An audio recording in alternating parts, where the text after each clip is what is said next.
নমস্কাৰ সকলোকে হেমিষ্টৰ চেনেললৈ স্বাগতম জনাইছোঁ।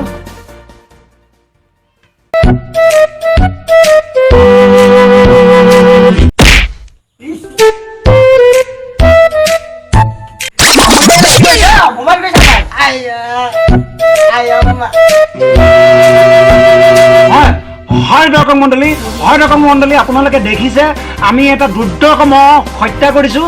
এই দুৰ্দৰ্শমতে আমাক অনুষ্ঠান পৰিৱেশনত যথেষ্ট বাধাৰ সন্মুখীন কৰি তুলিছিলে। গতিকে আমাক এই দুৰ্দৰ্শমটো হত্যা কৰাৰ বাবে ৰাষ্ট্ৰসংঘই আমাৰ নিচিনা ব্যক্তিসকলক বীৰ যোদ্ধা উপাধি প্ৰদান কৰিব লাগে। আমাৰ ব্ৰেকিং নিউজ হৈ যাব লাগে। আচ্ছা, আমি এইখিনিতে আমি আপোনালোকক ব্ৰেকিং নিউজ এটা দেখাই লৈছোঁ। এয়া ব্ৰেকিং নিউজ।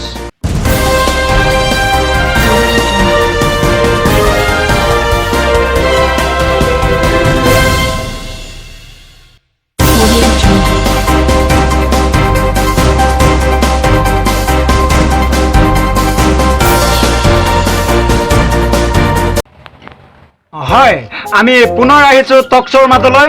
যাই কি নহওক দৰ্শক মণ্ডলী, আমি আমাৰ ষ্টুডিঅ'লৈ নিমন্ত্ৰণ জনাই আনিছিলোঁ আমাৰ কেইজনমান প্ৰেমত লুতুৰ পুতুৰি যুৱক। তেখেতসকলক আমি চিনাকি কৰি আপুনি পুনৰ আমাক অপমান কৰিছে। আপুনি পুনৰ অপমান কৰিছে আমাক।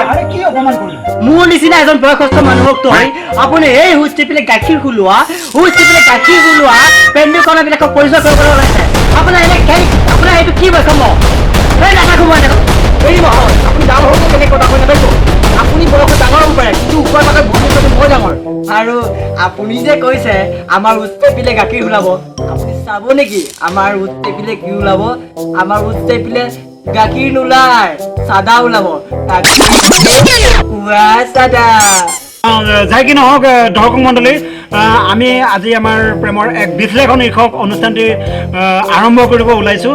আমাৰ এই অনুষ্ঠানটিলৈ আমন্ত্ৰণ জনাই আনিছিলোঁ প্ৰেমৰ বিশিষ্ট বিশ্লেষক, প্ৰেমত PhD প্ৰাপ্ত আমাৰ ডক্টৰ প্ৰেমানন্দ গোপাল ডাঙৰীয়া, আৰু এহতীয়াকৈ তেখেতক ৱৰ্ল্ড লাভ অৰ্গেনাইজেশ্যনে তেখেতক নৱতাপকন উপাধি প্ৰদান কৰিছে। তেখেতক আমি অভিনন্দন জনাইছোঁ আৰু আমাৰ এই অনুষ্ঠানটিলৈ আপোনাক স্বাগতম জনাইছোঁ। ইয়াৰ পিছতে আমি আমন্ত্ৰণ জনাই আনিছিলোঁ প্ৰেমত লুতুৰি পুতুৰি যুৱক। তেখেত হৈছে আমাৰ জংকী ডাঙৰীয়া।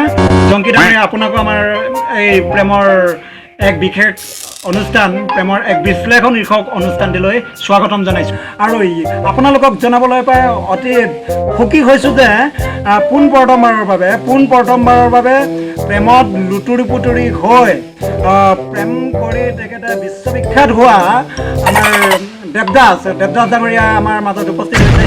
দেৱদাস ডাঙৰীয়া, আপোনাকো আমি স্বাগতম জনাইছোঁ। আমি ইয়াৰ লগে লগে আমি পৰৱৰ্তী অনুষ্ঠানটো আমি আগুৱাই যাবলৈ যত্ন কৰিছোঁ। আমি এতিয়া প্ৰেমানন্দ গোপাল ডাঙৰীয়াক আমি এটা প্ৰশ্নৰে আমাৰ অনুষ্ঠানটো শুভাৰম্ভ কৰিম। আচ্ছা, প্ৰেমানন্দ গোপাল ডাঙৰীয়া, আপোনাৰ মতে প্ৰেম কি? সেইটো এটা সামান্য প্ৰশ্নহে। মোৰ নিচিনা এজন গাম্ভীৰ্যপূৰ্ণ এজন ব্যক্তিক এইবিলাক প্ৰশ্ন সুধিব লাগেনে? যাই কেনেও সুধিছে যদি ক'বই লাগিব। প্ৰেমৰ বিষয়ে মই বহলাই নকওঁ। প্ৰেম বুলিলে জাষ্ট মই এটা উদাহৰণে দিছোঁ। যেতিয়া ৰাস্তাত এজনী ধুনীয়া ছোৱালীয়ে খোজকাঢ়ি যাব, এই ছোৱালীক পাবলৈ কেইজনমান ল'ৰাই তাৰ পিছে পিছে যোৱাকে প্ৰেম বুলিব পাৰে। প্ৰেমৰ উদাহৰণটো বহুত আছে। ব্যাখ্যা মই পিছত কওঁ। হয় দৰ্শক মণ্ডলী, আপোনালোকে নিজে শুনিলে প্ৰেমানন্দ ডাঙৰীয়াই কিমান গুৰুত্বপূৰ্ণ এটি কথা কৈছে। তেখেতে প্ৰেমৰ বিষয়ে সুন্দৰ এটা বিশ্লেষণ আগবঢ়ালে। পৰৱৰ্তী সময়ত তেখেতে আৰু আমাৰ এনেধৰণৰ প্ৰেমৰ বিশ্লেষণ আগবঢ়াব। গতিকে আপোনালোকে আমাৰ চেনেলটো চাই থাকক। তেখেতক ধন্যবাদ জনাই আমি ইতিমধ্যে আমি যাব বিচাৰিছোঁ প্ৰেমৰ গৱেষক ছাত্ৰ জংকী ডাঙৰীয়াৰ ওচৰলৈ। জংকী ডাঙৰীয়া, যিহেতুকে আপুনি প্ৰায় 12জনীমান ছোৱালী ভাল পায়, আপুনি বাৰু কাক বিয়া পাতিব? এই কথাটো আমাক জনাই দিলে আমি খুব আনন্দিত হ'ম। নাই, মই এজনীকো নাপালোঁ।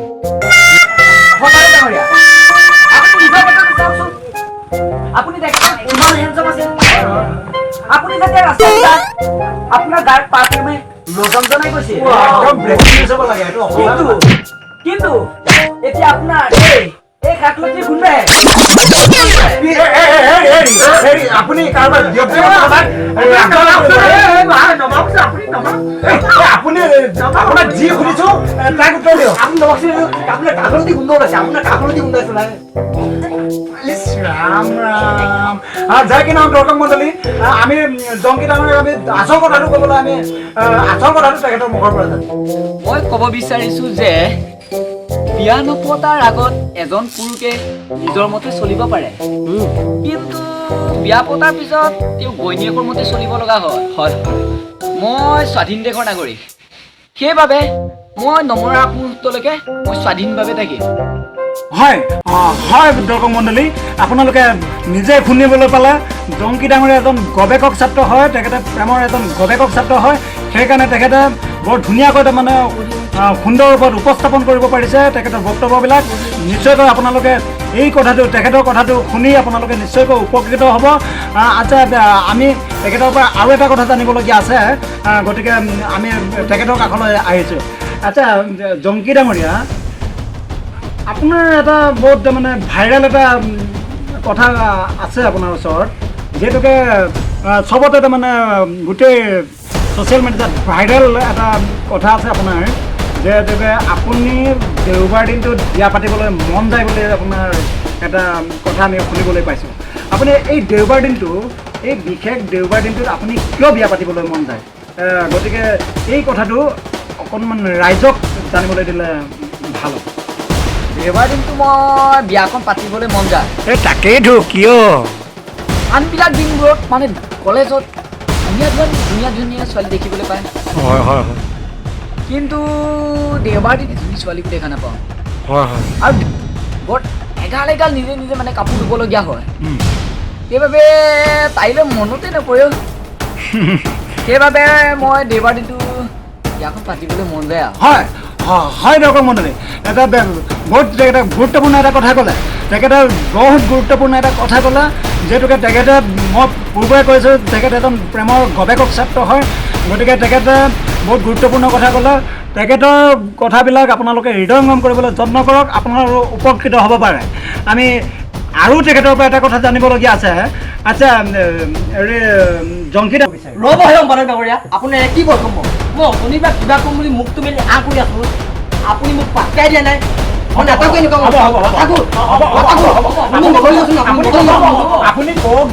আপুনি কওক যে এবাৰ আপোনাক এজনী ছোৱালীয়ে কাণৰ তলত এক্সৰ দি দিছিলে কিয় দিছিলে এই কথাটোতো গোটেই ছ'চিয়েল মিডিয়াত ভাইৰেল হৈ পৰিছিলে গতিকে এই কাহিনীটো আমি আমাৰ দৰ্শক সন্মানীয় দৰ্শকক আমি জানিবলৈ দিব কি ক'ম বহুত ডাঙৰ কথা যোৱা 2টা বছৰে তাইৰ পিছত লাগি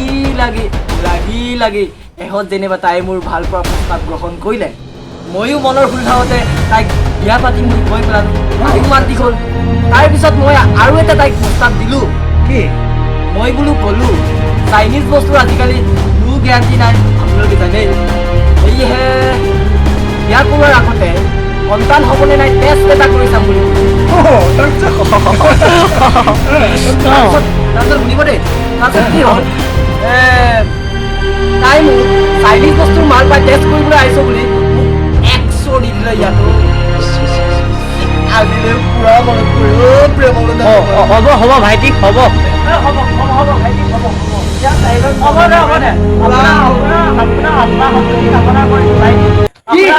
আপুনি মোক আত্মহত্যা কামনা কৰিলে মই জিন্দা টকাৰ পিছত আপুনি মোক মৰা মানুহ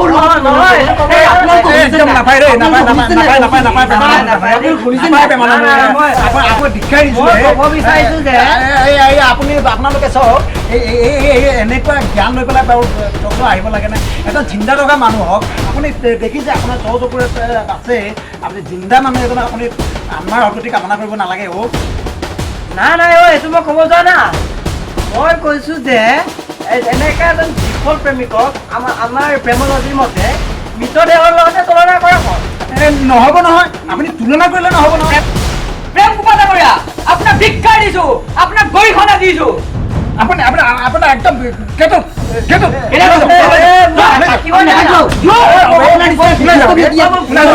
আপোনাক প্ৰয়োজন হ'লে আমি ধৰ্ণা কৰিম, আন্দোলন কৰিম।